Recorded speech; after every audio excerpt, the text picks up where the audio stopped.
Hello guys, welcome to my channel. Yes. So today, papakita ko sa inyo kung paano kumuha ng health insurance sa GCash using G-Insure.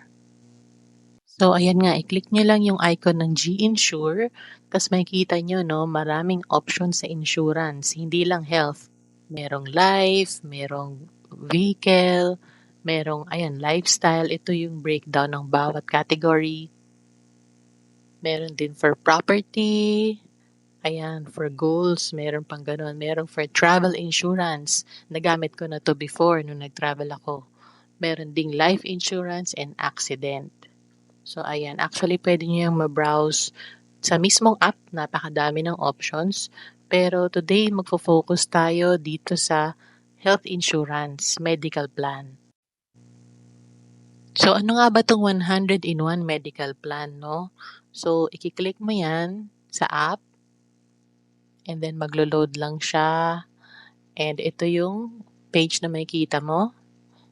So ito yung dahilan kung bakit tayo kumukuha ng medical plan or HMO, no? Parang health insurance is yun nga, to be prepared for medical expenses, para magkaroon ka ng coverage pag hindi mo ina-expect at wala kang nakareding pera, at para sa iba't ibang health conditions. So nandyan yan lahat sa app.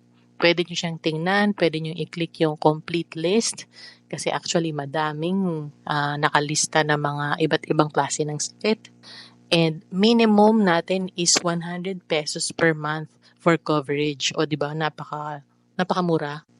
So i-click mo lang yung get a free quote. Tapos lalabas dyan yung name mo, date of birth, nationality, mobile number, and email address. Tapos i-click mo kung anong gender mo, male or female. And then if you're a Filipino citizen or a foreigner who's between 18 to 55 years old, so yes.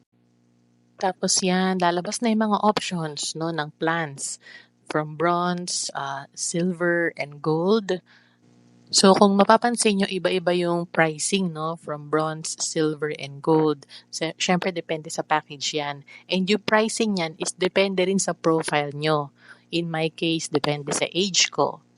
And kung makikita nyo nga, meron din tayong option to add a family member, no? Tapos yan, pwede kayong mag-add ng spouse or life partner or anak.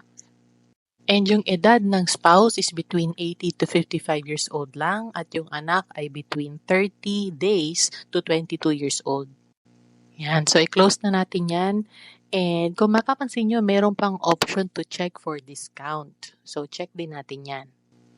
So sa page na to, makikita nyo, hihingan kayo ng height, weight, family history, kung ilan sa family members nyo ang nagkaroon na ng cancer, heart attack, or stroke. And then kung ano yung work setup nyo, kung pumunta ba kayo sa office, or may manual labor ba yan, or hindi siya pasok dun sa dalawang choices. And tatanungin din kayo kung paano kayo pumupunta sa trabaho. Nagdadrive ba kayo? Nagko-commute?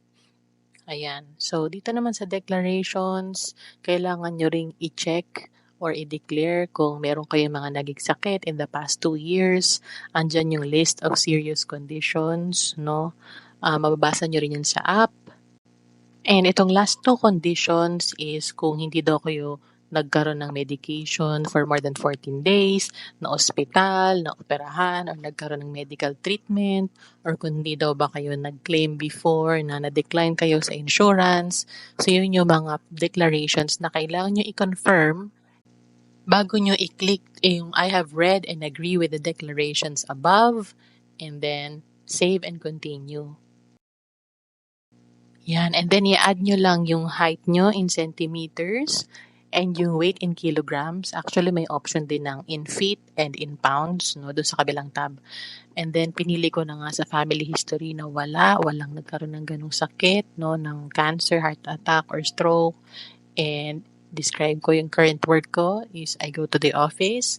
And then sa workplace travel is, ayan, madaming option. Pero ang pinili ko dyan is public utility vehicle or yung nagko-commute. No? Ayan. And then next. Then save and continue ulit tayo. And ayan, kung makikita nyo, from 682 pesos na gold plan, bumaba siya sa 617 pesos per month na lang because of the additional conditions na pinili natin or declarations. Then tick the box and then click on confirm. Basta make sure lang na totoo, syempre, yung mga dinedeclare natin, no? Dahil kung hindi totoo is baka hindi rin natin makuha yung claim natin pag dumating yung time na kailangan na natin ng insurance or yung support galing sa medical plan. And then after that, ayan na nga, it will redirect you to GCash to pay for the plan. So yun na nga ang steps kung paano kumuha ng HMO or health insurance via GCash under G-Insure. Sana nakatulong yung video ko, and kung may iba pa kayong gustong matutunan, please comment na lang, and I hope you like and subscribe and share my video na rin. Thank you guys!